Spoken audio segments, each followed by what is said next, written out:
다 같이 사도신경으로 우리의 신앙을 고백하십시다.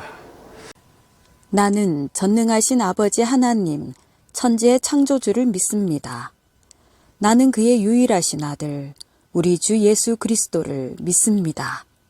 그는 성령으로 잉태되어 동정녀 마리아에게서 나시고 본디오 빌라도에게 고난을 받아 십자가에 못 박혀 죽으시고 장사된 지 사흘 만에 죽은 자 가운데서 다시 살아나셨으며 하늘에 오르시어 전능하신 아버지 하나님 우편에 앉아 계시다가 거기로부터 살아있는 자와 죽은 자를 심판하러 오십니다. 나는 성령을 믿으며 거룩한 공교회와 성도의 교제와 죄를 용서받는 것과 몸의 부활과 영생을 믿습니다. 아멘. 아무도 가보지 않은 길 믿음과 기대로 나가네. 우리의 삶 속에 하나님 꿈이 담겨지길 원하네. 한 번 더. 아무도 가보지 않은 길 믿음과 기대로 나가네.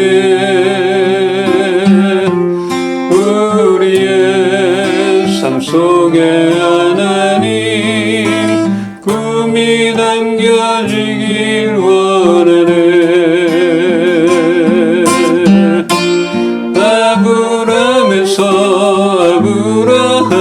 아브라함으로 바꾸신 주님의 뜻이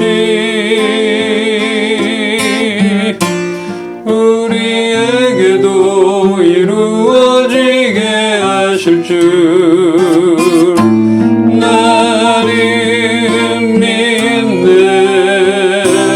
하나님의 임재를 간절히 기다리며 하나님 말씀에 인생을 겁니다. 하나님의 크심을 온전히 신뢰하며 하나님 은혜로 삶이 회복되게 하소서.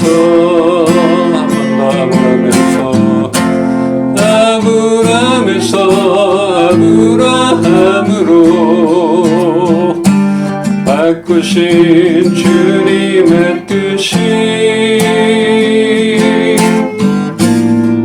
우리에게도 이루어지게 하실 줄 나는 믿네.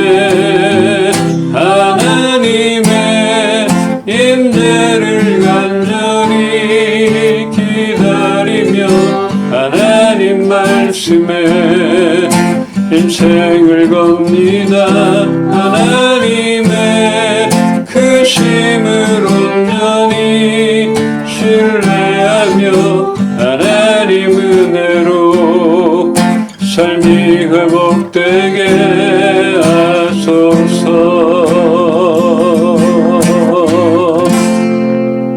아멘. 오늘도 신실하신 주님 주의 말씀을 사모합니다. 가장 알맞은 말씀으로 우리 각자를 만나 주시옵소서. 우리 윤비 식구들 어느 곳에 있든지 같은 영으로 부어주시고 새로움으로 역사하여 주시옵소서. 감사드리며 예수 그리스도의 이름으로 기도합니다. 아멘. 함께 나눌 말씀 시편 19편 7절로 8절 함께 읽겠습니다. 여호와의 율법은 완전하여 영혼을 소성시키며 여호와의 증거는 확실하며 무둔한 자를 지혜롭게 하며 여호와의 교훈은 정직하여 마음을 기쁘게 하고 여호와의 계명은 순결하여 눈을 밝게 하시도다. 아멘. 아멘. 오늘 읽은 본문은 여호와의 율법이 가진 완전함과 그로 인해 발생하는 영혼의 회복 및 지혜를 노래하고 있습니다. 하나님의 말씀이 단순히 도덕적 가르침에 머무는 것이 아니라 죽은 영혼을 다시 살리고 지혜롭지 못한 자에게 바른 길을 깨닫게 하는 생명의 능력이 있다 하는 것입니다. 우리의 영혼을 소성시킬 수 있는 것, 무엇이 있을까요? 다윗이라 여겨지는 이 시편의 저자가 얘기했던 것처럼 여호와의 율법은 완전하여 내 영혼을 소성시켰다. 이럴 만한 것들이 있는가? 명상, 요가, 이렇게 그런 것들도 있잖아요. 근데 그게 잠시 그 환기나 정화는 될 수 있겠지만 병들어 있는 그런 우리의 영혼을 새롭게 살아나게 할 수 있는 것은 아니잖아요. 세상에는 그런 것이 없을 것입니다. 그러나 하나님의 율법은 죽어가는 영혼까지도 살리기에 충분하다 이렇게 하는 것입니다. 그럼 그 율법이 무엇인가? 이 시편 기자가 얘기했던 하나님의 율법이 완전하여 나를 살렸다 하는 그 율법. 우리가 알고 있잖아요. 그때의 율법은 모세의 율법을 말하고 있는 것이에요. 참 근데 그 모세의 율법 어렵잖아요. 지키기 부담스러운 규례일지인데 시편의 저자는 그 율법이 완전하여 자신의 영혼을 살게 했다고 말하고 있는 것입니다. 때로는 우리를 제한하는 규범이나 규칙들, 그것들로 인하여 자유롭지 못하고 그렇게 어려워 이렇게 여겨질 때가 우리는 있겠지만 그 규범과 규칙들이 우리를 살게 할 때가 있는 것입니다. 지금 우리는 모세의 율법을 따르지는 않지만 그로 인하여 죄가 뭔지를 알게 되고 예수 그리스도가 완성하신 새로운 율법인 새 언약으로 하나님께 나아갈 수 있게 되었습니다. 그래야지만 우리의 영혼이 사는 것이다. 지난주 나눴던 말씀에서 죄는 하나님의 율법을 어기는 것, 하나님 사랑과 이웃 사랑의 기준을 벗어난 삶이다. 이렇게 얘기했어요.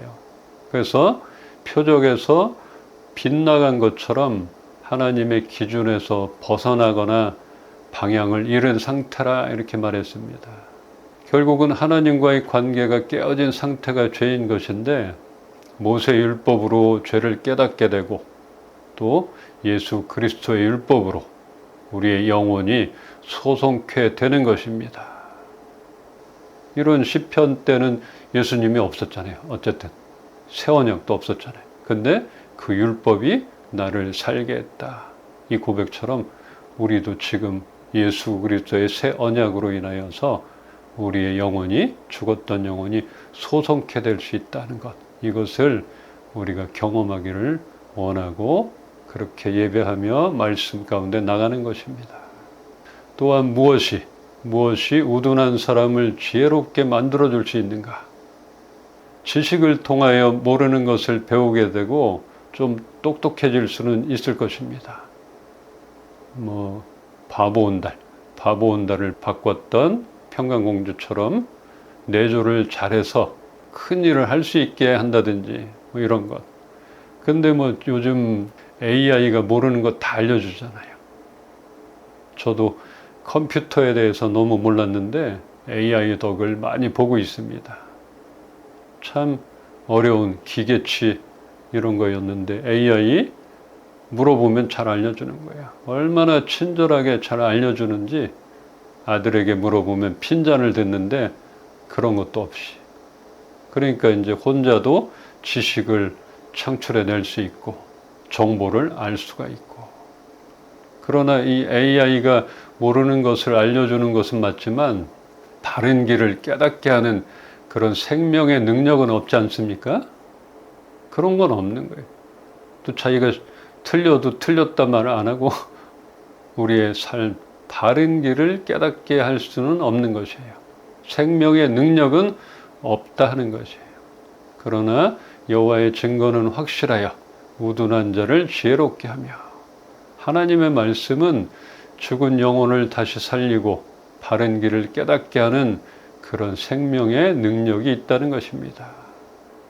하나님의 살아계심과 신실하심은 변할 수 없고 깨어질 수 없기에 하나님의 율법을 따르는 우리는 그 다스림 가운데 새롭게 되는 것입니다.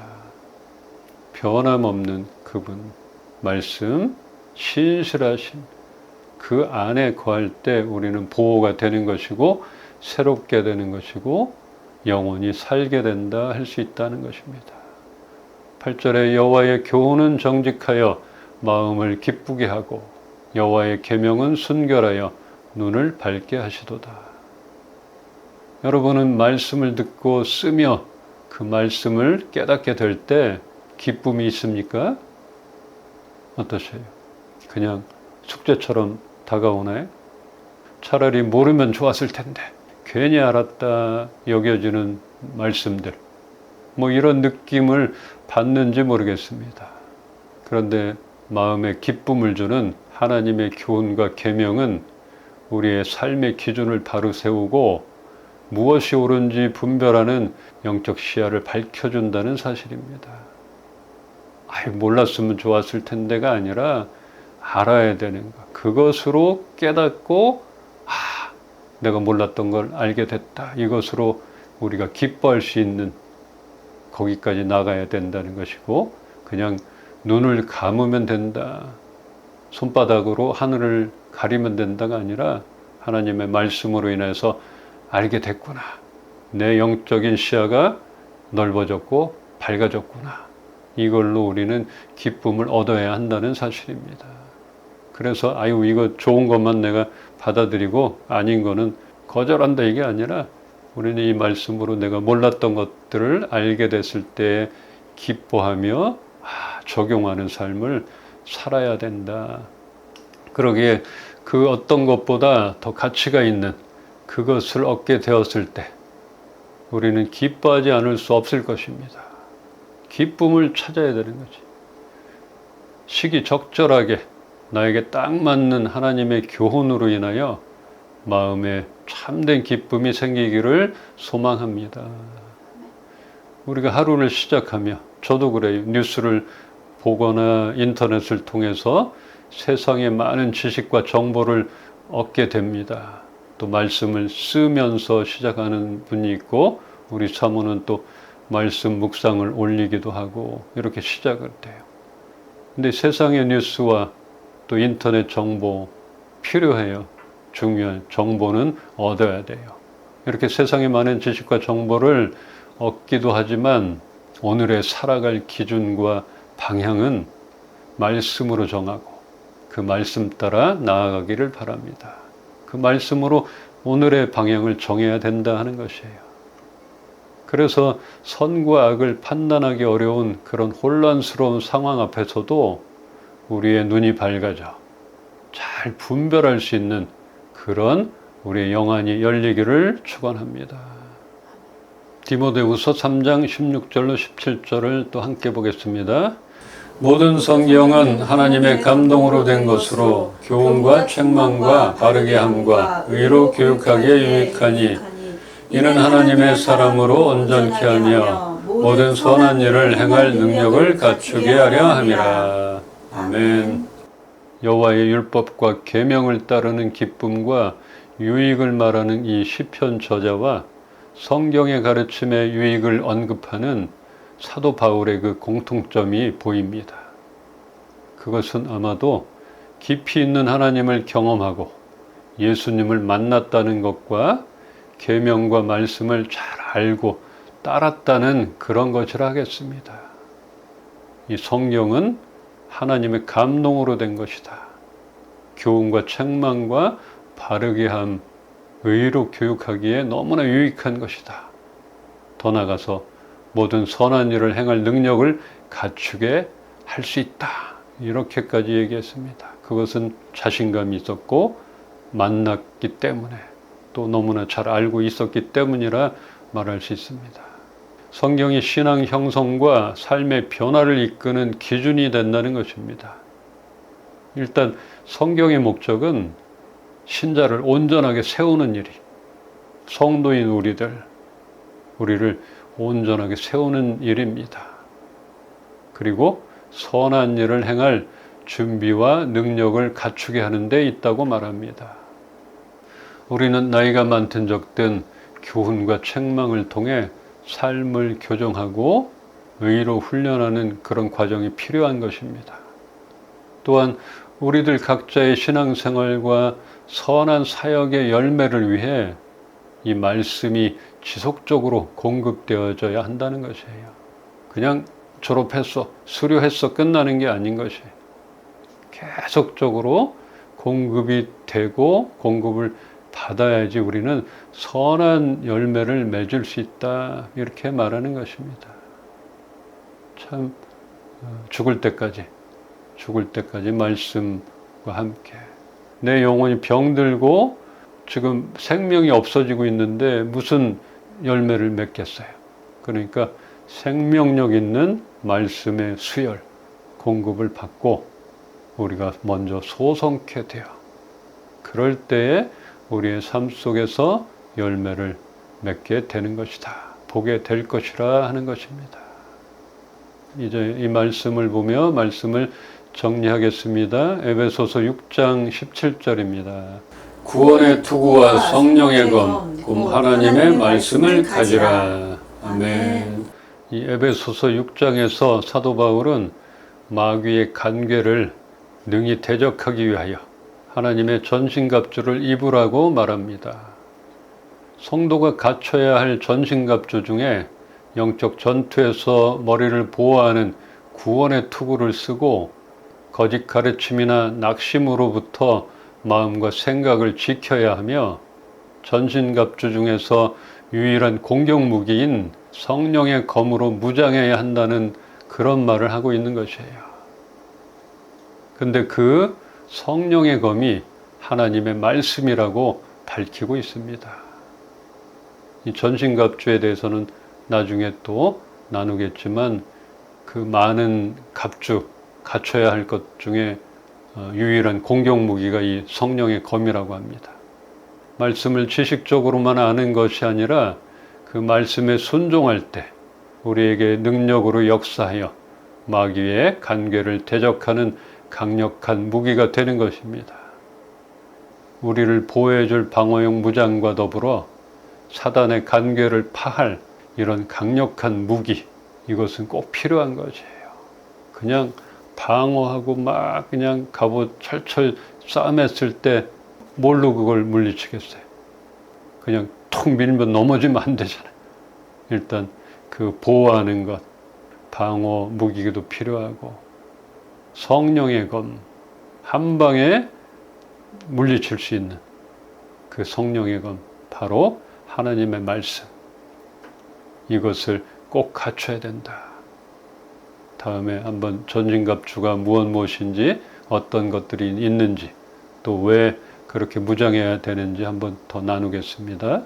오늘 본문 시편 말씀에서 하나님의 율법의 완전성을 알았던 이 시편 기자, 그것으로 내가 새롭게 됐다, 나는 살아났다, 이런 고백과 또 사도 바울의 이 말씀, 하나님의 감동으로 지어진 이 성경으로 인하여서 교육할 수 있고 의롭게 될 수 있고 선한 열매를 맺을 수 있게 된다, 여기까지 알게 됐던 이 말씀들, 그 중요한 것들을 이제 우리가 취하길 소망합니다. 말씀으로 깨닫고 그 교훈으로 인해서 기쁨이 넘치는 그런 것들을 좀 경험하기를 소망합니다. 이제 우리의 영혼을 소성시키며 지혜롭게 하며 마음을 기쁘게 하고 눈을 밝게 하는 하나님의 율법과 바르게 하며 신자를 온전하게 세우며 선한 일을 행할 준비와 능력을 갖추게 하는 말씀을 우리의 매일의 양식으로 삼아 분별력을 가지고 승리의 삶을 살아가기를 주님의 이름으로 축원합니다. 아멘. 하나님의 말씀은 힘이 있고 살아 역사하는 움직임이 있음을 우리가 고백하며 그 말씀으로 인하여서 새로움을 깨닫고 우리에게 가장 알맞은 교훈으로 인하여서 우리가 날마다 마음의 기쁨을 얻게 하여 주시옵소서.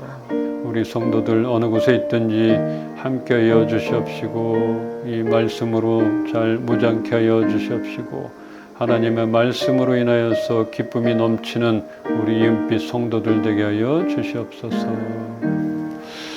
주 예수 그리스도의 은혜와 하나님의 사랑과 성령님의 교통하시고 지금도 살아 역사하심이 표대를 향하여 달려가기를 소망하고 결정하는 우리 식구들 머리 위에 이제로부터 영원토록 함께 계시기를 축원합나이다. 아멘. 폭풍 속을 걷고 있을 때 비바람을 마주해야 할 때 불빛조차 보이지 않아도 그대 혼자 걷지 않을 거예요. 두려움 앞에서 하늘을 보아요. 외로운 그대여 걱정 마요. 꿈꾸는 그 길을 또 걷고 걸어요. 그대 혼자 걷지 않을 거예요. 두려움 앞에서 하늘을 보아요. 외로운 그대여 걱정 마요. 꿈꾸는 그 길을 또 걷고 걸어요. 그대 혼자 걷지 않을 거예요.